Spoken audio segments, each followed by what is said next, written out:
Before we begin, I want to tell you that if you are a very sensitive person, do not watch the movie, as it has some scenes that are too strong for the audience. If you decide to watch it, you can do so at your own risk. That said, we can begin. This movie starts with a couple made up of Nora and Alex. Both kids were on their way home to Los Angeles, but first they needed to spend a long drive in the mountains. Nora asks the boy how much time is left to get to the next gas station. Since he needed to answer the call of nature, Alex explains that it should not be too far away. After driving a few minutes, they arrive to a small town that seems to be abandoned. As they did not manage to find anyone, the girl decides to go to the back of the building where she will do her needs. Mysteriously, Nora finds a passport and a cell phone lying on the ground, a rather strange occurrence.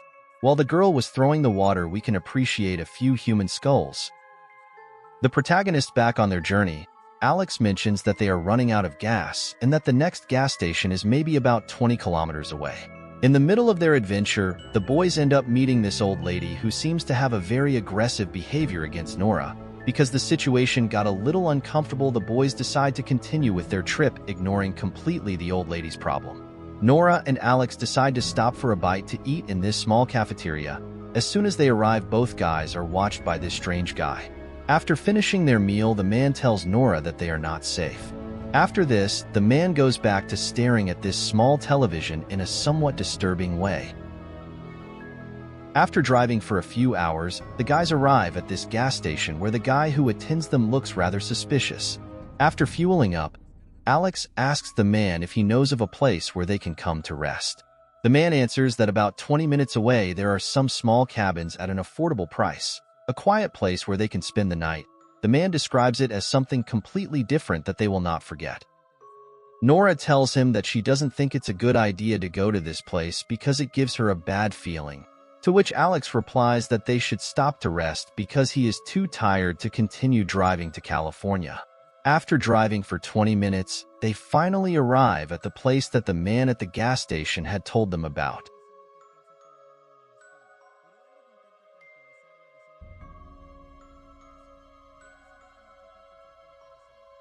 Upon entering the cabin, they realized that it had a very different style and that there was no one there, so they decide to go upstairs in search of someone.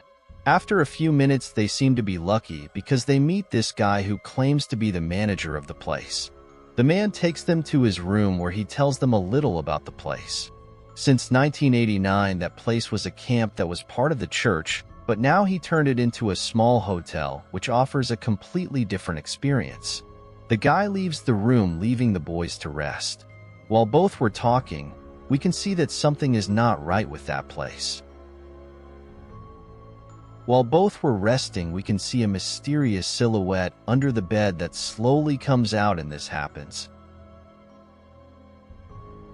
The next morning, Nora wakes up quite confused inside a cage in the middle of nowhere. At that moment, these guys with an animal mask appear and sedate the girl. Nora wakes up again in a completely different place.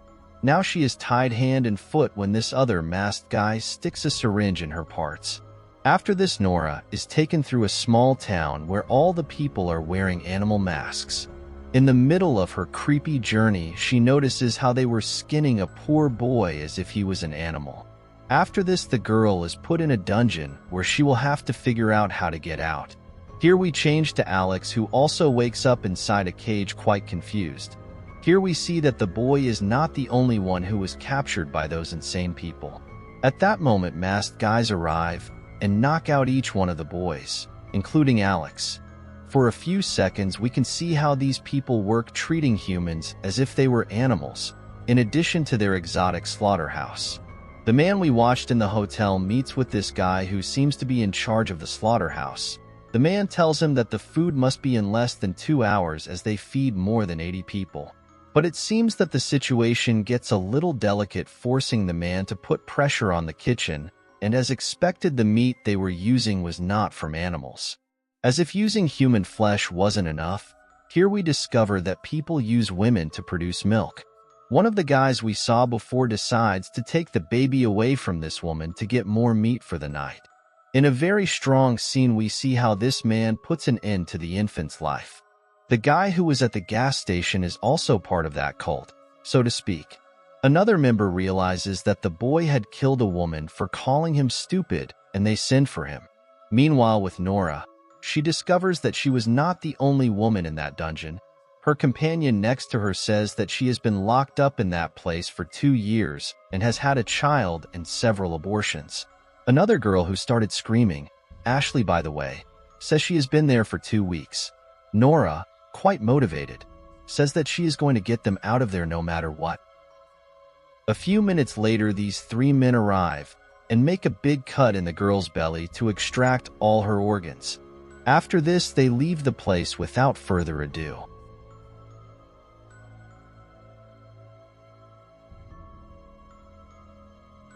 Inexplicably, Alex manages to reach the place to save Nora, so they begin to escape, and while being chased, Alex unfortunately falls into a trap, forcing the girl to escape.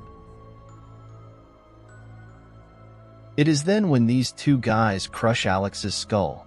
Nora manages to get into this place where more people were imprisoned. She approaches this man and asks him how she can get out of there. Surprisingly, he tells her that there is a truck that she can use to escape, and I don't know how, but the guy knows exactly where the keys were. The girl gets out of the place and is again getting chased.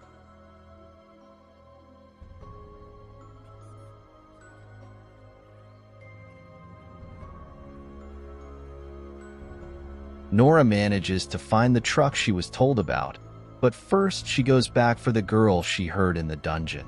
They both get into the truck and realize that the keys are missing, so they decide to go to the place that the man had told them before. Now they both get in the truck and this happens.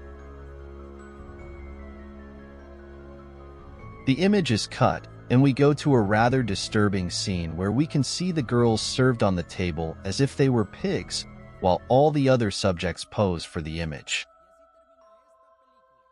And that's how this film ends.